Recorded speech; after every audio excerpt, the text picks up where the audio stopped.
Hello, everyone, and thank you for joining us this afternoon at the Governor's Committee on People with Disabilities. We're the Accessibility and Disability Policy webinar series being presented today. We have wonderful presenters from Texas Parks and Wildlife. They are here to join us, and I'm very excited for them to present the accessibility of parks and wildlife. My coworker is going to present this. Go ahead, Jessica. About the GCPD, the Governor's Committee on People with Disabilities, GCPD, has a mission to further opportunities for persons with disabilities to enjoy full and equal access to lives of independence, productivity, and self-determination. GCPD recommends changes in disability policies and programs in the areas of accessibility, communication, criminal justice, education, emergency preparedness, employment, health, housing, transportation, and veterans. The committee also supports a network of committees on people with disabilities, issues awards to promote greater awareness, and promotes compliance with disability-related laws.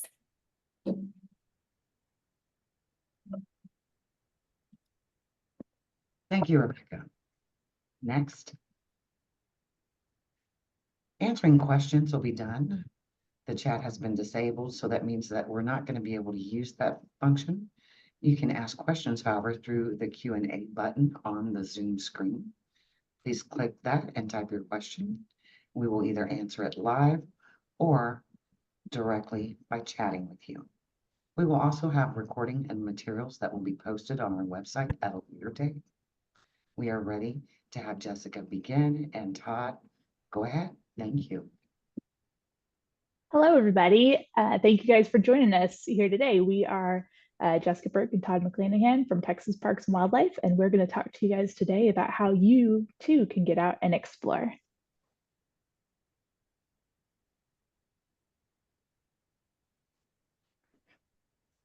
We'll do a couple quick introductions here. That's me there on the left. I'm Jessica Burke. I'm there standing at Inks Lake at the Devil's Waterhole, one of my favorite hikes in all of Texas. This was right before we saw a big old cat track in the sand a little bit further down. I love to get outside. I love parks and wildlife, and so it's a real easy fit for me to be here. In this role, I'm a recreational therapist. I also have taught at Texas State University, go Bobcats, and I've been in this role here for 2 years. And I love what I do every single day, and I'm really glad to be joined today by Todd. Awesome. Thanks, Jess. Good afternoon, everybody. My name is Todd McClanahan, and I serve as the Chief of Programs for Texas State Parks. I've been with the department for about 24 years, and I have been very blessed to have worked in a variety of roles, from park interpreter, police officer, a park superintendent, regional director, and now in my current role. My passion is anything outdoors, as reflected there in that photo on the right. When I'm not here in Austin headquarters supporting our parks folks, I love to go fishing down along the coast, and I was fortunate to catch that redfish along the middle Texas coast. So, but I love doing anything outside, whether that's hunting or fishing or backpacking or camping or hiking or just walking outside. So very blessed to be here this afternoon and share a lot of what we do and what we offer, and continue to grow with your Texas State Parks.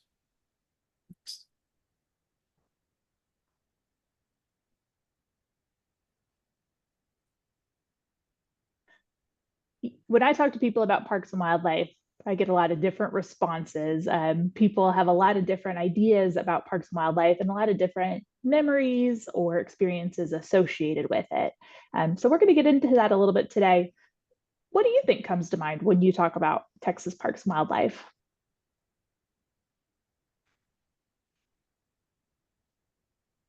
So perhaps you're thinking of breathtaking landscapes, like along the banks of the Pedernales River, or the vastness of Big Bend Ranch State Park. Or it may be, next, its iconic wildlife, the white-tailed deer that you can find statewide, or the magnificent painted bunting. Next.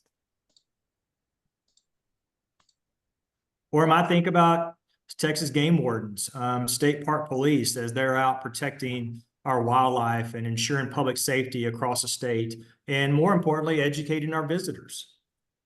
Next. Or that once-in-a-lifetime outdoor adventure, whether that's canoeing along the banks and amongst the trees of Caddo Lake State Park, which, by the way, is our only natural reservoir in Texas. It is the only non-made lake in the state. Or staring off at the distance at Caprock Canyons State Park as well. Thanks.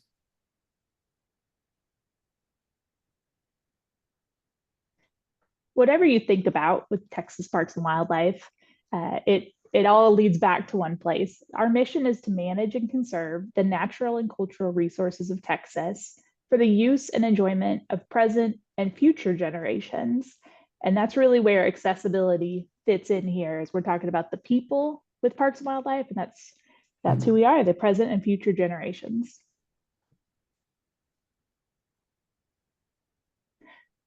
But it takes a lot of people to make Parks and Wildlife run.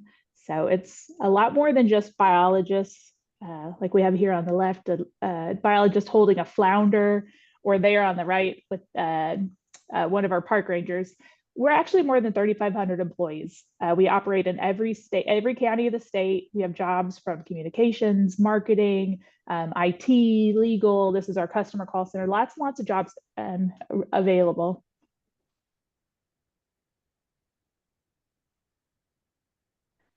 And here at Parks and Wildlife, accessibility really is everyone's job, and everyone, I believe, is on board with that. So we've got on our left side a picture from staff training. We're talking to park staff. This is a superintendent training, and we're teaching them about identifying ADA barriers in the environment. So we've got some different bathroom pictures. We're doing a little game there to training.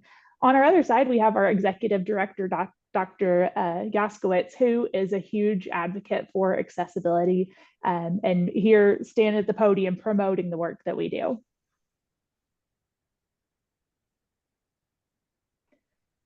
Over the last 6 years or so, TPWD has really made a huge effort to increase accessibility. There are lots of inaccessible features at our parks, wildlife management areas, fish hatcheries, but we are actively engaged in upgrading those, but also in the collective accessibility of parks and wildlife.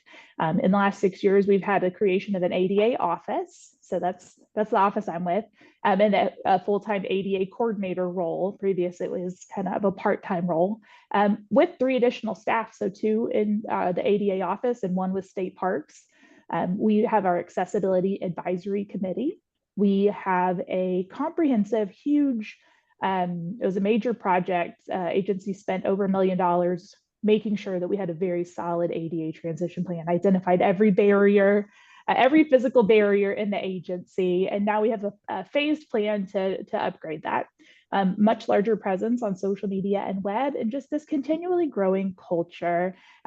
Last week, Todd invited me over to State Parks program managers and their teams to talk about accessibility, and lots of people that are interested and excited about it. On our left, the top picture there is the State Parks Conference from February. And one of my co-presenter there is Shelby Davenport, who is on our accessibility advisory committee. In the middle, we've got some staff learning how to work on the grit wheelchairs.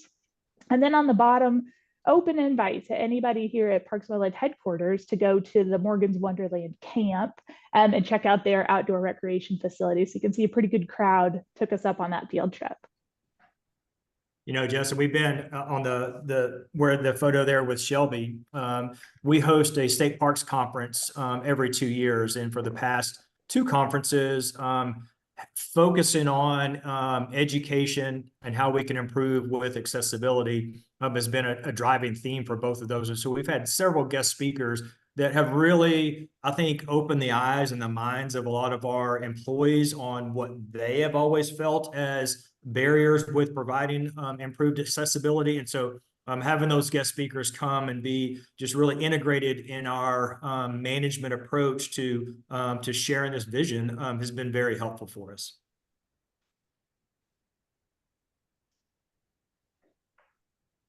And I want to tell you a little bit more about our accessibility office. So if you've got to log off early, I want to make sure you get this information because this is it right here. We are available to you. accessibility@tpwd.texas.gov is our email address. That will get you to our office. You're also welcome to call us. We'll give you some phone numbers. Look us up on the website, and I'll show you how to find our website. But the number one thing I want you to hear is contact us if you still have questions or need more information. Our office is the Title II office, so we anything public facing that the agency does, we keep an eye on that. We support. Within our office, we also assist with customer modification requests. So you can come to us and ask for whatever type of request you need. If it's an ASL interpreter for a boating education class that you're taking through our law enforcement division, if it's for a weekend becoming an outdoor woman event, we can support all kinds of different programs throughout the agency. And we're also here for resources for decision making. If you're not sure what program is going to work for you, or you're not sure if this facility is going to be the right one for you to visit, we can help you connect to the right people or get that information for you. We also are the keeper of the ADA transition plan. So if you want information about our plans for upgrading a specific site or facility, our office has that. It's also on our website. And we do as much outreach as we can. And I'll tell you about that a little bit later. I'm going to go through this super quick, but our website can be a little complicated. And so I just want to make sure you know how to get to our site. On the main tpwd.texas.gov main website, upper right-hand corner, there's the menu bar. So you're going to click on that. And then lower right-hand corner, accessibility is going to be right there above Espanol. And that's it right there. That's my contact, ADA coordinator's office. You can click right there in the middle of the screen. This website is a new website. We just launched it in January. We're very excited to have this. It's a central hub for all things accessibility in the agency. And it's a really good way to get you to connect with information about other places. We've got stuff, tabs about around the state. So accessibility at state parks, different places you can go visit, information about permits and passes for people with disabilities. So hunting licenses, fishing licenses, our state parks passport, and then also frequently asked questions, things like, can I bring my service animal with me? How do I learn more about a campsite or facility?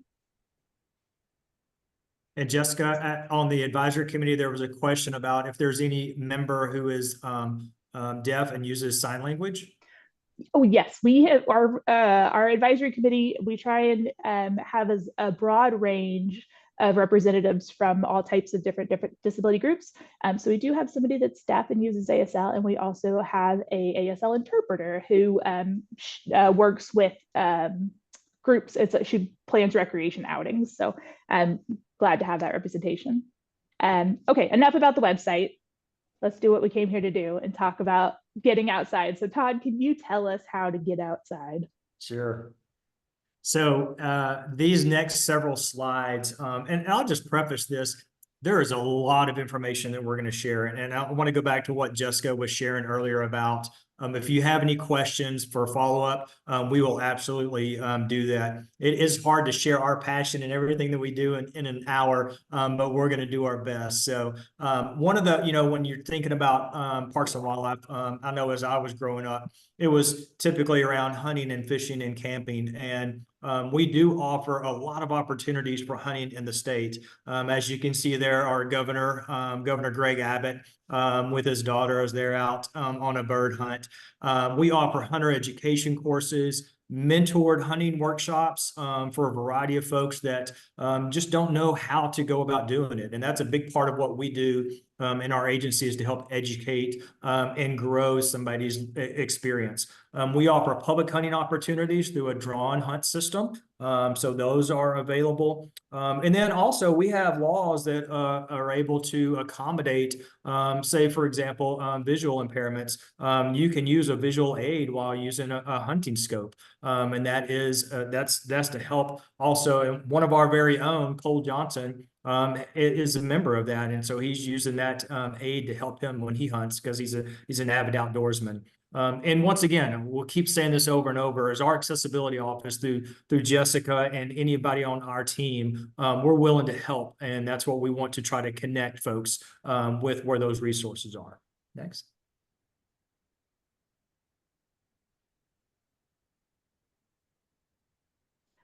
So Todd, I know you grew up hunting. My first memories and first thoughts about parks and wildlife probably come with going to buy a fishing license with my dad. You don't actually need a fishing license though if you're fishing in state parks. That's and right. there is a caveat for people with IDD. If you're in a therapy program or with a licensed angler, you also don't need a fishing license. All that information is in that annual. So make sure and check it. You got to bring paperwork with you. There's some certain things you need to do, but that's good information. We also have a tackle loaner program with sites all across the state. If you don't have your own equipment, you can log on and check out where the nearest one is, Parks and Rec offices, state parks, local ponds. There's a lot of places you can borrow tackle. And then check the TPWD calendar. There's all kinds of fishing events coming up. I saw there's one in my neighborhood this weekend for teaching kids how to fish. So lots and lots of opportunities to get engaged with fishing. And Jessica mentioned the outdoor annual. So this is a way for folks to learn more about hunting and fishing rules, regulations. And so the outdoor annual is our primary publication for that purpose. And we also have it as an app. So you can access it from your phone, or you can access it from your computer, or a hard copy, a printed copy as well, whenever you buy a hunting and fishing license. So that way you're familiar with all of our laws when you're out afield. Next. Well, hunting and fishing are great ways to get outside. But what we really are excited to talk to you about today and are going to focus most of our time on is state parks. And that is a really great way to get outside, is by visiting a state park.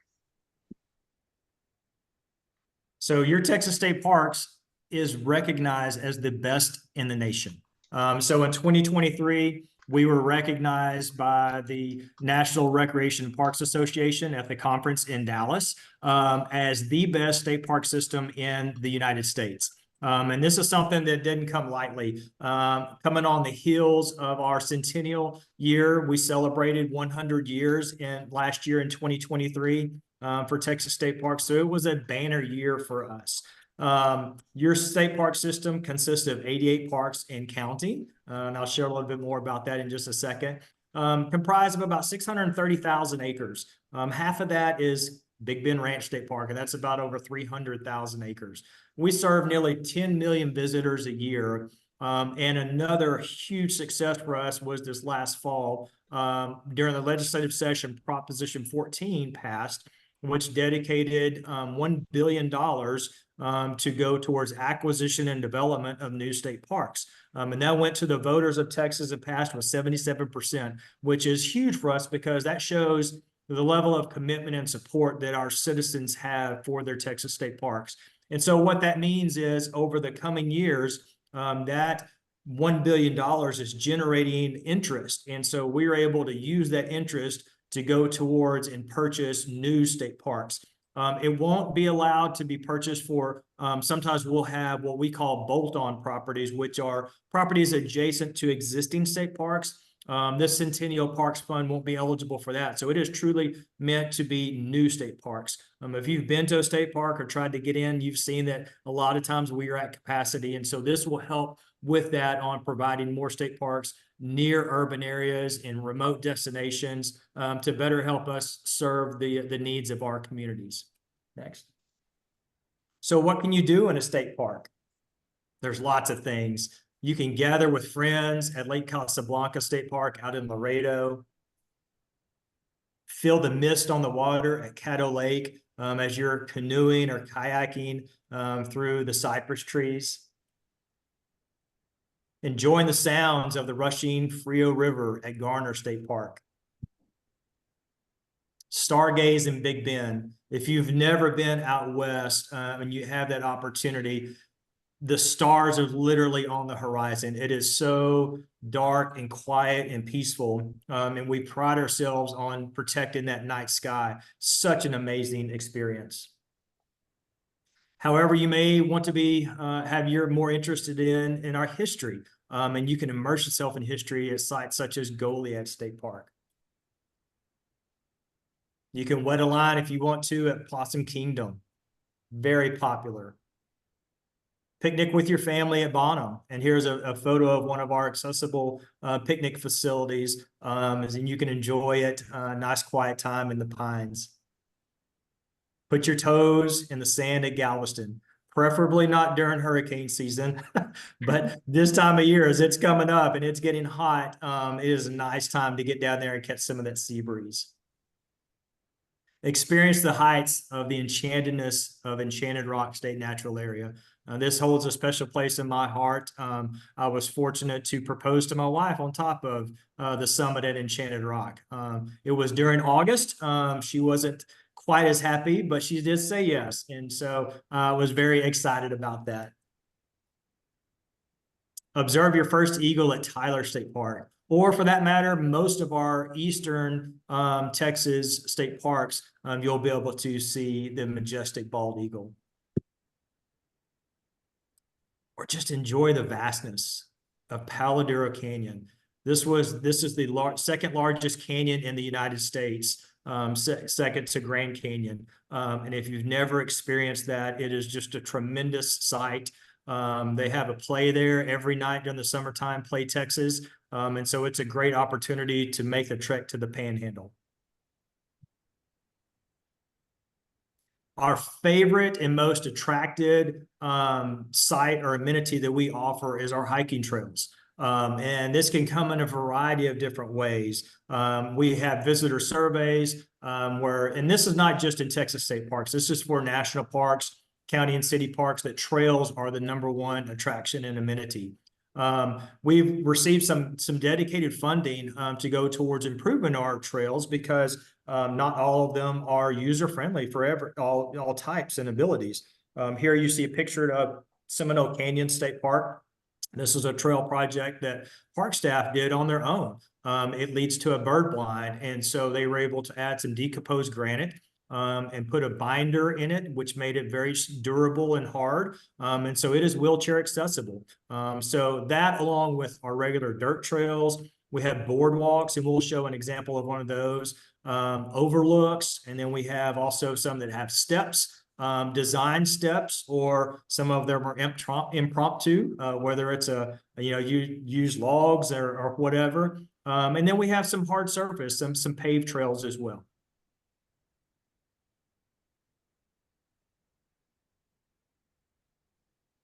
Sometimes you may not want to go just for the day, but you want to stay a while, and we can accommodate that as well.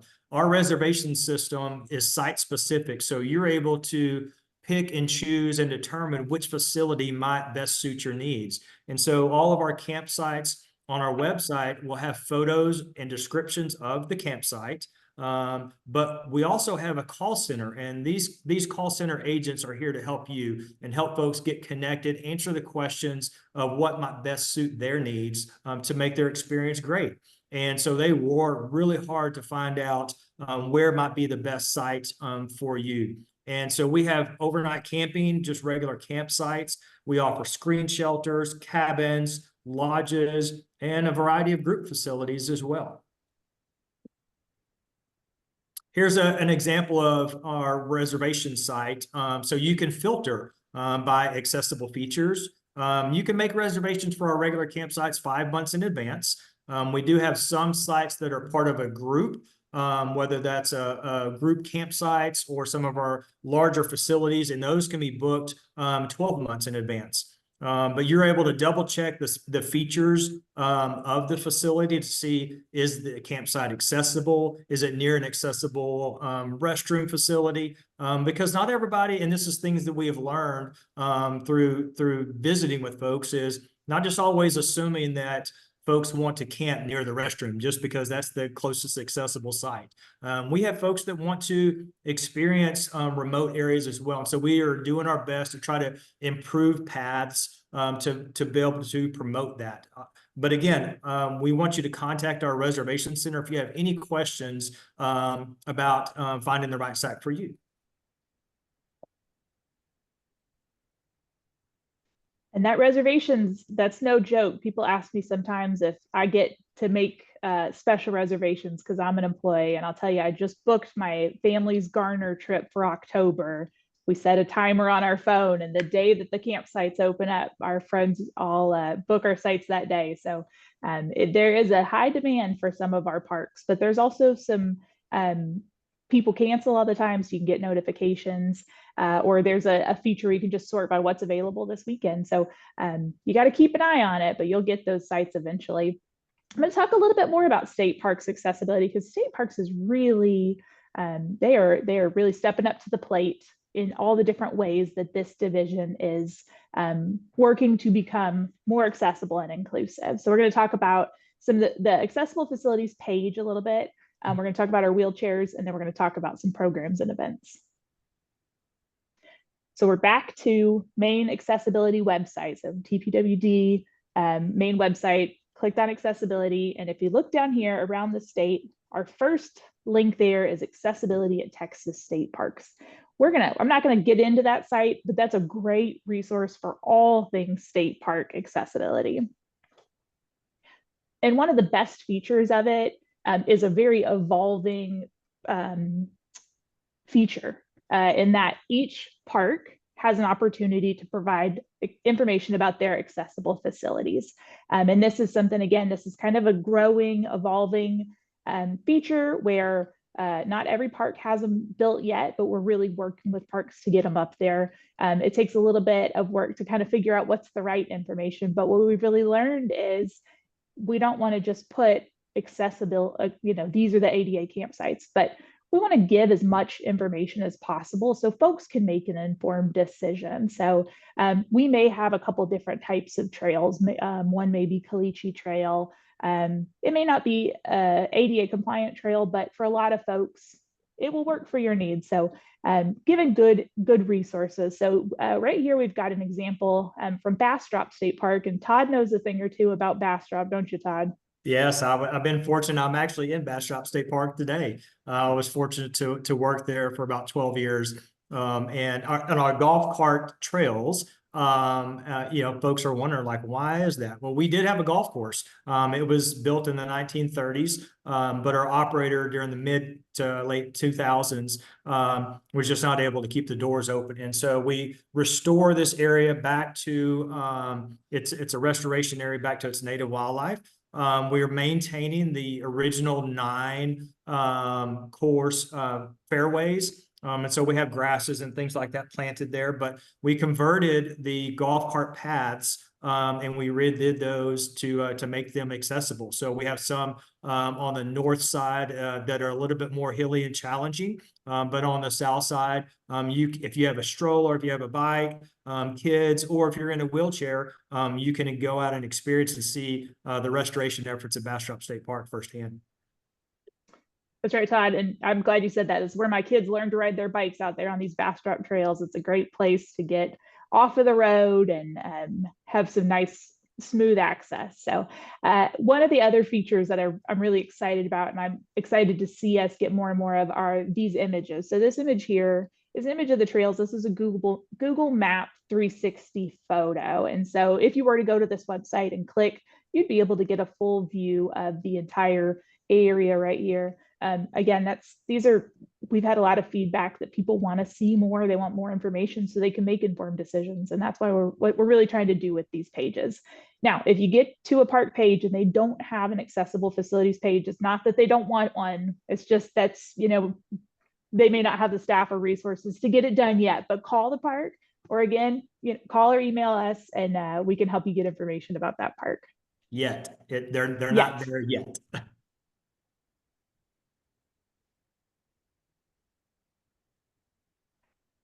One of our great features, and we've actually had these chairs for quite a while.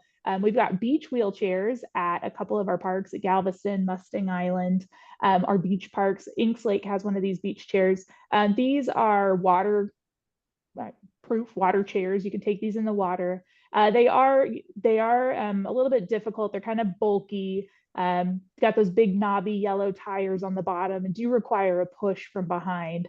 But they are a way to traverse across the sand, which a lot of people aren't trying to get sand in their wheels. And then we also on the right there have our Grit Freedom chair. So we have these in 11 parks currently, but I'm very excited to say that we've got an order out and should have an additional 12 coming in the next, soon, next couple months here. The Grit chair is really neat. It is a mountain bike hybrid. So all the parts are, you can fix anything with mountain bike parts. That was really important for state parks when deciding what type of chairs to put into parks, because we have some really remote locations. You may be very far west or north, and being able to, our park staff are not trained wheelchair experts. And so it was important that they could get the parts or take it to the bike shop nearby and get those chairs fixed. They do feature a front wheel out front, a foot plate on them, and they're lever action driven. You can do one arm, two arms, but the levers can come off if you prefer and don't like them or you get tired of them halfway through. They also do have handles on the back, so somebody can give you a push on the back. Anti-tip bars on the back, so they're pretty nice chairs. In the parks we've got 18 or 20-inch seats. Kind of varies depending on the park, but you can call ahead again or check the sites. That accessible facilities page for state parks is evolving the list of where the different chairs are. Now, if there's not a chair at one of the parks and you want to go out to visit, you call us ahead of time or email us ahead of time and we can get the chair out there for you in advance. And if you give us a little bit of a heads up. And Jess, this has been a game changer. We just, we received positive feedback, and we just recently received one from Esterliano Grande State Park. And this was from, she took her friend Mark, and he had brain cancer. And so he has some neuropathy. And so he was very active before his treatments. And so it was, he was just not able to get out and enjoy the outdoors like he was. And so on their visit to Estero, they were able to use one of the wheelchairs. And she said it was just one of the most invigorating experiences he's had in years, and was very thankful for us to be thinking forward about providing opportunities for folks to be able to get out. And that's what it's all about. Aside from federal laws and state laws, it's about doing the right thing and allowing folks to have access. And that just, I get goosebumps still whenever I read stories like that of how we truly are making an impact in folks' lives. And some more accessible upgrades that we've made. We're always striving, obviously, to meet ADA compliant laws, but we're also just striving to just improve accessibility all around. It may not need to be an improved pathway, but if we can make it a little bit smoother in some areas, there's days when I wake up with a sore knee and I can't make the climb like I used to. And so I enjoy walking on a relatively flat path. This is a trail, this is a boardwalk, our Gambusia Trail in Sea Rim State Park down along the coast. And this photo has gotten some miles. It just really, it's just a great project that we were able to do in-house and provide folks an opportunity, not just those that may be needing to get around through a wheelchair, but for kids in a stroller, just folks that want to get out and get in the middle of a marsh and be able to observe wildlife or take photographs or just go on a stroll. That's what our intent is. That's what our goal is, to do more things like this. Next.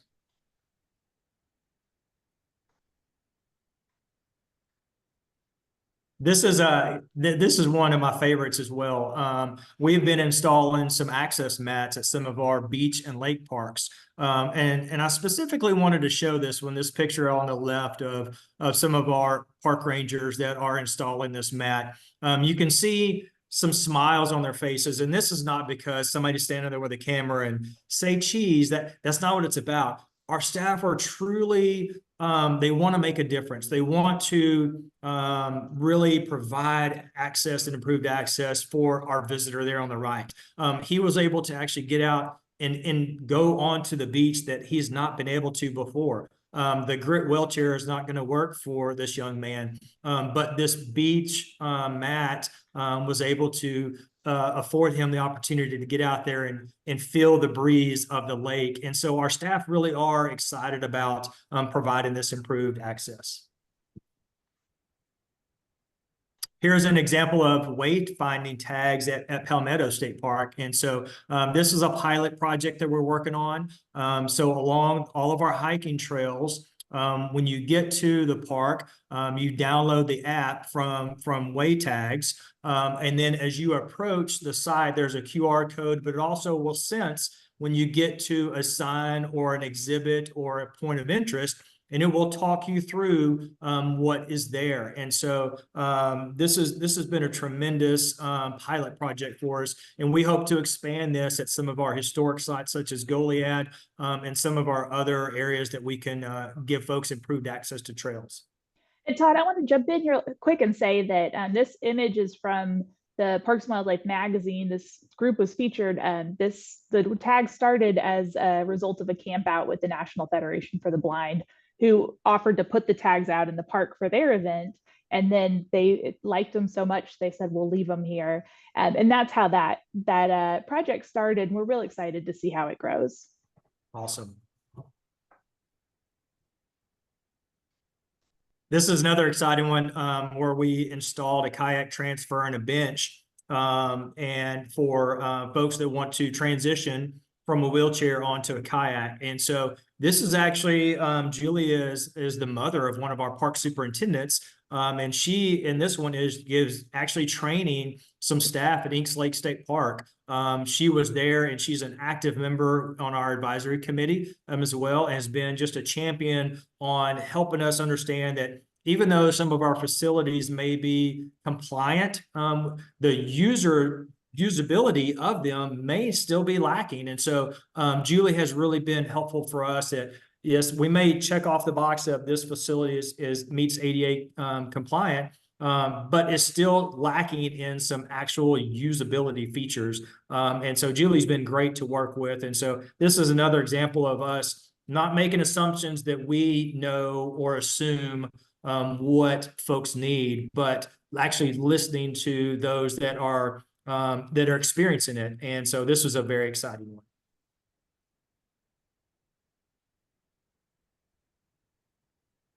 And then coming soon, we have during the centennial year, we had some donation projects through our foundation, and we have many viewing scopes. We take for granted when we go and some of our scenic overlooks or vistas, where you can look through the viewing scopes and see, the landscape. And not everybody is able to experience the color that we do. We kind of take that for granted. And so we're going to be installing some Enchroma viewing scopes that will help those that may be colorblind to be able to experience like they should be able to. And then we mentioned earlier about Goliad, some tactile exhibits. This is a picture there at the top where we've used a 3D printer of our mission at Goliad. And so they are getting to describe and feel what the mission looks like and is. And then we're also going to be installing some new accessible kayak launches and docks at some of our fishing parks. And then on the bottom there, that's one of our ADA specialists, Devin, and she is testing out one of the motorized track chairs. And so hopefully we have 5 of these that are coming to Texas State Parks. And so we hope to grow that even more to be able to even provide more access to our visitors.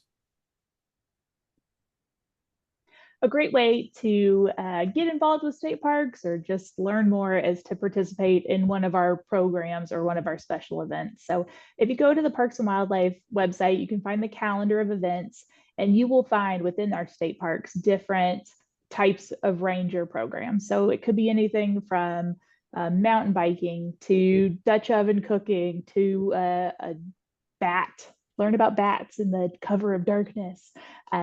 Lots of great variety, and such a good way to get to talk and engage with park staff too. Those what I spend a lot of time talking to the rangers that lead these programs about how to make sure that their programs are inclusive. And so one thing that I talk to them about a lot is, if you call ahead of time or you reach out ahead of time and you have a specific request or modification, they can do that for you. If the program is located in the spot you can't get to, we can do an alternative program. We could do a live stream program. So we want to make sure that you get to experience it as well. We've also been working a lot on event description. So the types of information that's being provided about an event, what can you expect? Where is it going to be held? How long is it? And to be sure that there's some kind of contact there. If you can't find their contact in that event description, again, we can get you to it. Now we do have a tag, so you can sort again, and the tag is wheelchair friendly. We know that wheelchair friendly also means stroller friendly, walker friendly. It's a way to say that this is there's going to be a relatively smooth, flat area that we're hosting the event in. But again, if it's not, let us know what you need. My favorite program, we don't have favorites, but it's kind of one of my favorites because I think it's such a great resource for people, is Texas Outdoor Family. Texas Outdoor Family is for folks that want to camp and don't have the equipment, maybe the resources, the knowledge to do it. And so you sign up for one of these Texas Outdoor Family camping workshops, and the park rangers bring all the gear that you need. They bring tents, stoves, cots. You bring your bedding and your food, and you show up for a really great facilitated weekend.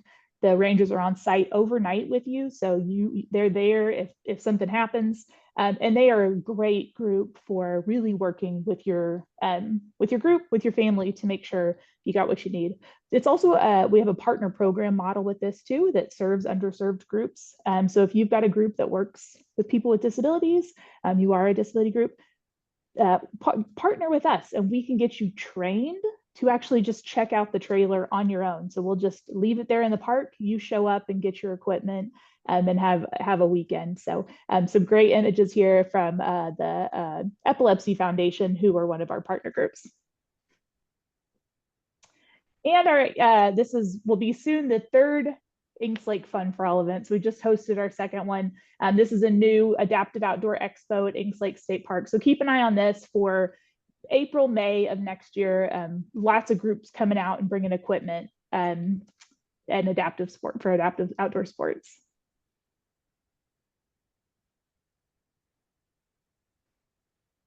So let's talk a little bit about state parks on the horizon. I mentioned about the Centennial Bill. So I'm going to share a couple of examples of new parks that are coming.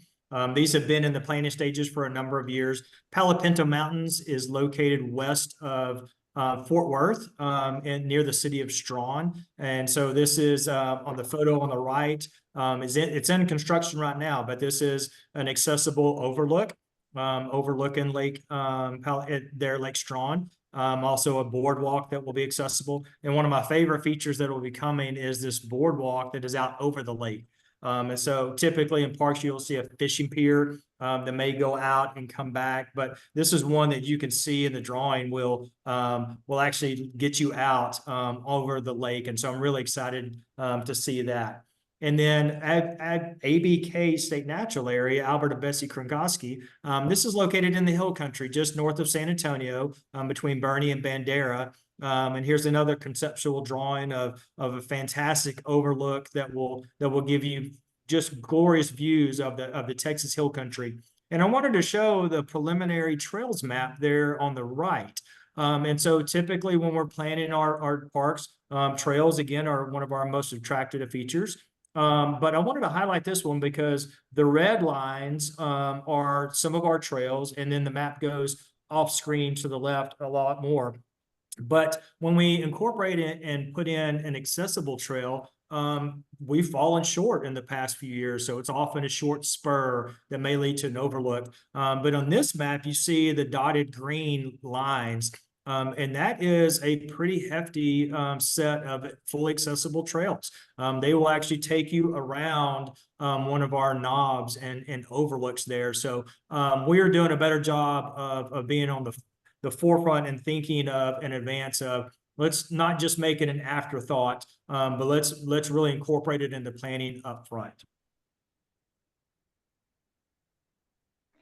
I'm excited to see those parks coming up, Todd. I've gotten to visit ABK. I haven't gone to the other one yet, but gosh, I'm excited to see all the upgrades that are going to happen.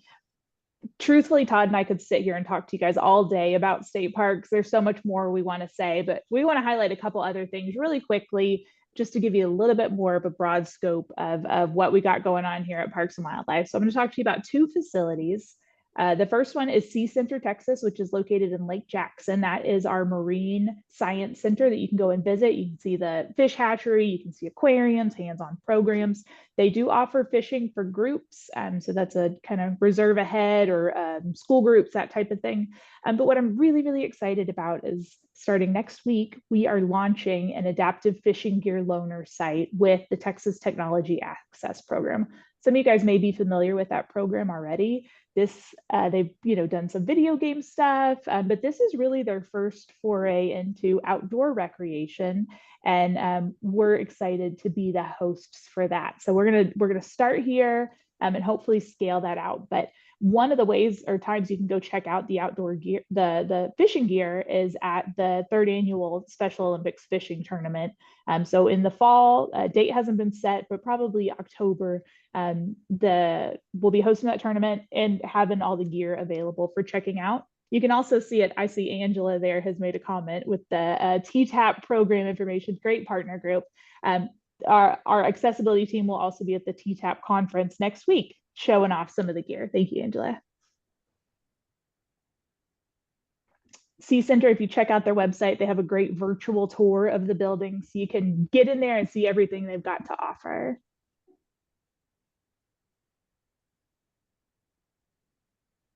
And it's not open yet, but I'm excited to just put it on your radar. The Texas Freshwater Fisheries Center in Athens is one of my favorite places to go visit. They're under a total remodel right now. And when they open back up, they're going to have great viewing tanks. They're going to have more accessible ponds and piers, and just a fantastic place to go and learn about those sharelunkers. That's where the sharelunkers are bred here at this facility.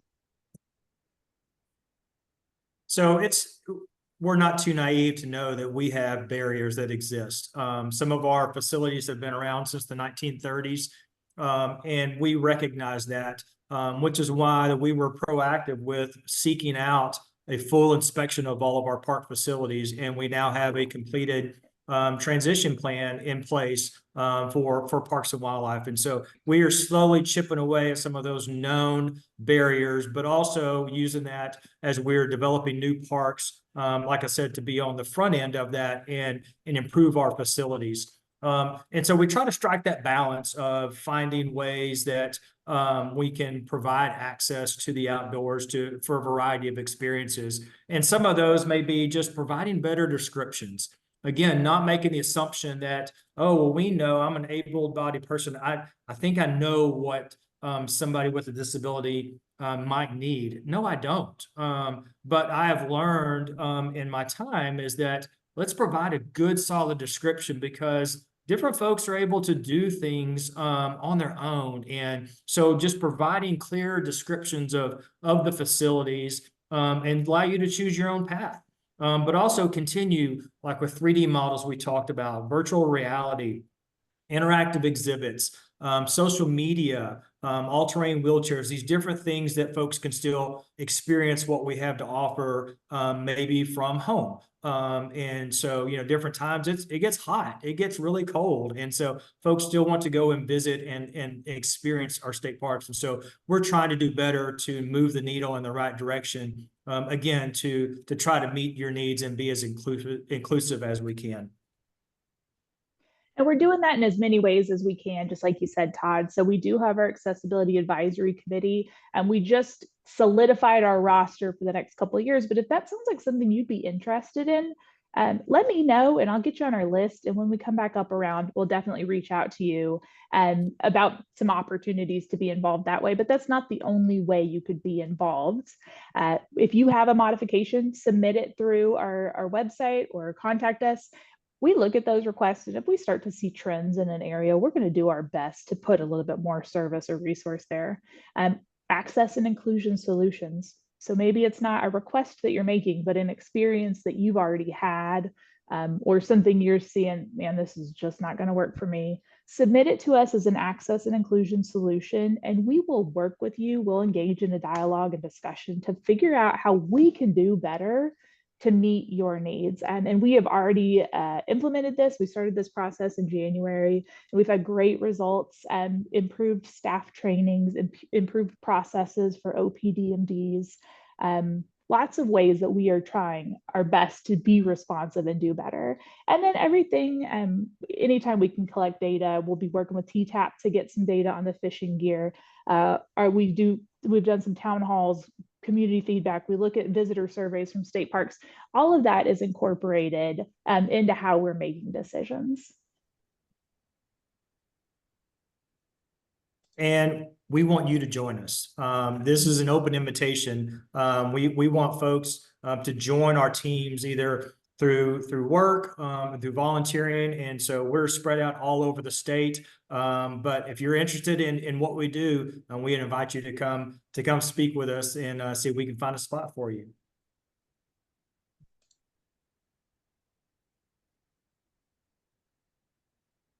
Come out. You may not be able to. We talked about the temperatures or whatnot. Maybe you're just not able to get out, during that time of year.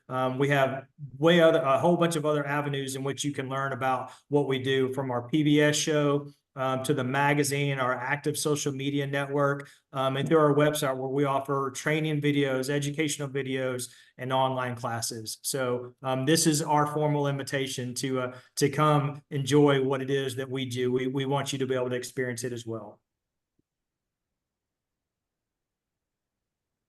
Or catch our team out on the road. So we're going to be hitting up Fort Parker State Park. And by we, the accessibility team, will be out at Fort Parker State Park this weekend. So stop by if you're at the Lakeside Legacy event. We'll be at the TTAP conference next week. We'll be at the Texas Advocates Conference in Round Rock in August. A couple of fishing tournaments coming up. Hopefully have a table at White Cane Day. That's the plan. So if you've got a conference or event where you would like us to come set up a table or talk, we would love to get involved and hear more from you. So please feel free to reach out. And like I said, we could talk about this all day, and we really like to. I don't know if you picked that up, but Todd and I love talking about this stuff. So don't be a stranger. Reach out to us, and we'll keep the conversation going. We've got our email addresses up here. I'm jessica.burke@tpwd.texas.gov or 298-9036. Thank you all so much.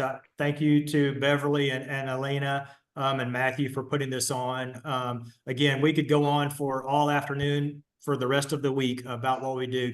We're just excited to be more progressive in ways that we can help others be able to experience your Texas state parks. And we're going to continue. We're committed to that. So thank you very much for that. Thank you for your time. And we've got time for just a few questions. If anybody has any, we'll be watching the chat for a few minutes here. Yes, we do.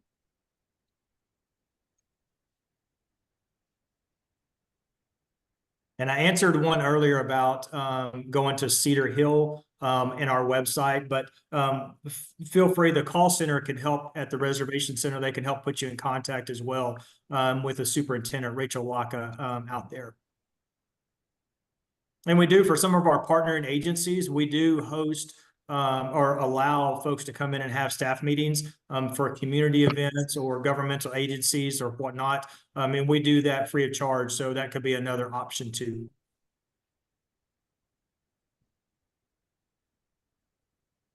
Well, while we're Well, I waiting do for have a questions- question. You yeah. mentioned that you have a magazine. How do people subscribe to that magazine?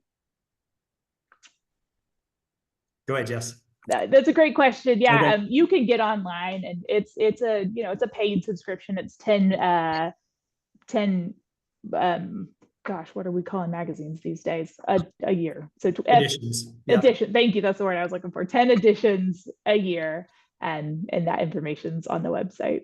Yeah, and there's a digital or print. You can choose either one. I still like the print because I just like to then thumb through it whenever, like to separate from my mobile device at times and just look at the magazines at my leisure.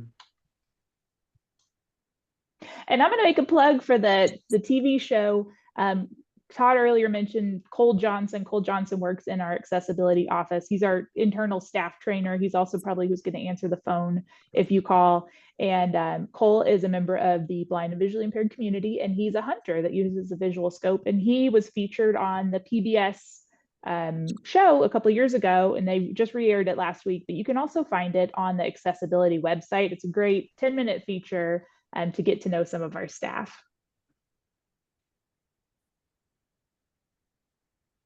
And there is one more question, I think, before time runs out. What about your advisory committee? If people have ideas on how to make improvements in the parks, do they have to wait for an advisory committee meeting, or can they reach out to you directly? Please reach out anytime. If you've got ideas for improvements, or you just want to tell me about a great time you had in a park, reach out to us. But the accessibility website does have a place. It says access and inclusion solutions, and you can click on that. It's a form you can fill out. If you want to make sure it's documented, you tell us what you would like to see. And that's really helpful for me. I can take that information over to Todd and I can say, look, we got this access and inclusion solution, Todd. Let's work on this together to make it happen. So we love hearing from folks. Don't wait for that committee. Give us all your ideas and feedback.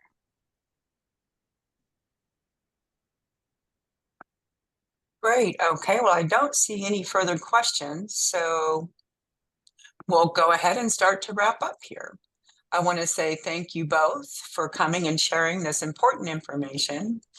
I myself have always wondered when I'm participating in different park events, wondering if I can go, because perhaps there is a barrier there, communication difficulties. Now I know I can reach out to you to get that resolved and get the access one way or another.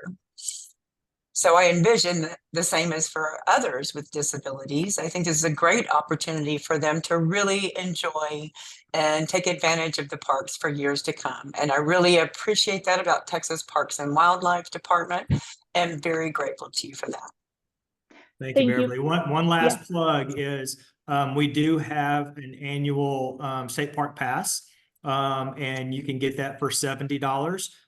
The price is going to be going up in September 1st. So if you're interested in securing that state park pass, which provides free entrance for you and anybody in your vehicle for 1 year at all state parks. So it's a great value. And then there's also some discounts for store sales as well. So check that out if you want to as well. Thank you. And Matthew, you reminded me too to say, if you do need an ASL interpreter or you need another modification, if you can let us know ahead of time, it would make it much more likely we can get it done, because some of our parks that are way far out, we may have to work a little bit ahead of time to get an interpreter there. But if we know 2 weeks out, we'll make it happen. Between then and there, we will try our very, very best to make it happen. Well, thank you again for this presentation. Have a wonderful rest of your week. Thank you. Thank you, everybody. Really enjoyed it.